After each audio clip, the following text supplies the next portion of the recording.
आदित्य और रेणुका बच्चों को बचाने का फैसला करते हैं। आदित्य रमेश चौधरी के गुंडों पर हमला करता है और उन्हें बेहोश कर देता है। वह उनके पास से कमरे की चाबियां ले लेता है और कमरा खोल देता है। सभी बच्चे काफ़ी डरे हुए थे, पर आदित्य और रेणुका सभी को प्यार से संभालते हैं और उन्हें कहते हैं कि वे उन्हें बचाने आए हैं। दोनों एक एक करके सभी बच्चों को बाहर निकालते हैं, पर तभी बाकी के गुंडे वहां आ जाते हैं। आदित्य सबसे लड़ता है, लेकिन तभी बाकी के गुंडे आकर उन्हें घेर लेते हैं। वो कैद हो जाते हैं, लेकिन तभी रोहन पुलिस लेकर वहां पर आ जाता है और सभी गुंडों को पकड़ लिया जाता है और सभी बच्चों को बचा लिया जाता है। बच्चों को उनके माता पिता को सौंप दिया जाता है। उधर जब रमेश चौधरी को इस बात का पता चलता है कि एक रिपोर्टर और रेणुका सिंह ने उसके ह्यूमन ट्रैफिकिंग के कारोबार का भंडाफोड़ कर दिया है, तो वह बौखला जाता है। वह दोनों को अपना दुश्मन मान लेता है और उन्हें खत्म करने का हुक्म दे देता है। वहीं आदित्य और रेणुका घर पर होते हैं। उन्हें खुशी होती है कि उन्होंने रमेश चौधरी के काले धंधे को दुनिया के सामने उजागर कर दिया है। आदित्य, फाइनली रमेश चौधरी के काले कारनामे अब दुनिया के सामने आ गए हैं। तभी उसके फ़ोन की घंटी बजती है।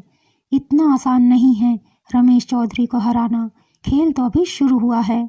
आवाज़ सुनते ही आदित्य और रेणुका एक दूसरे को देखने लगी। उनके चेहरे पर चिंता की लकीरें साफ दिखाई दे रही थी। रेणुका गंभीर स्वर में, आदित्य, इसका मतलब रमेश अब हम पर सीधा वार करेगा। हमें और भी सतर्क रहना होगा। आदित्य, हाँ, लेकिन हम डरेंगे नहीं। सच को उजागर करना हमारी सबसे बड़ी ताकत है। इसी बीच दरवाजे पर जोर जोर से दस्तक होने लगी। आदित्य तुरंत खिड़की से झांकता है। बाहर दो अजनबी कारें खड़ी थी और कई नकाबपोश आदमी घर की तरफ बढ़ रहे थे। ये लोग, क्या ये रमेश के गुंडे हैं? दोनों चौंकते हैं। आदित्य, हाँ, लगता है उन्होंने जल्दी ही चाल जल्दी। आदित्य तुरंत रेणुका का हाथ पकड़कर घर के पीछे वाले दरवाजे की ओर भागता है। दोनों किसी तरह पीछे के दरवाजे से निकलते हैं।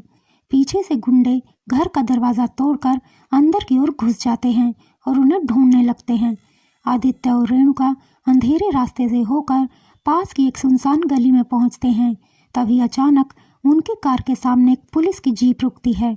जीप से रोहन बाहर आता है। रोहन गंभीरता से, आदित्य, रेणुका, आप दोनों ठीक तो हैं ना?